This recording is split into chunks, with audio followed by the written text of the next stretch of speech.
மூன்றாவது காட்சியானது பிப்ரவரி மாதம் 18ஆம் தேதி வியாழன் அன்று நடைபெற்றது. இந்த காட்சியின் போது பெர்னதத் தேவமாதாவிடம் அவர்களின் பெயர் என்ன என்று கேட்டபோது, நான் உனக்கு தெரிவிக்க அவசியமில்லை,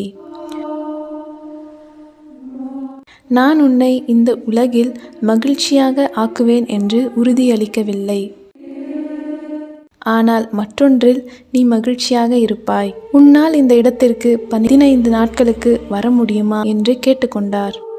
நான்காவது காட்சியானது பிப்ரவரி மாதம் 19ஆம் தேதி வெள்ளிக்கிழமை நடைபெற்றது. பெர்னதத் தேவமாதா கூறியபடியே மந்திரிக்கப்பட்ட மெழுகுதிரியுடன் குகை அருகில் சென்றார். தேவமாதா எதுவும் பேசாமல் மௌனமாக காட்சியளித்தார்கள். இந்த காட்சியில் இருந்துதான் கெபி முன்பு மெழுகுதிரிகள் ஏற்றி வைக்கும் பழக்கம் ஏற்பட்டது.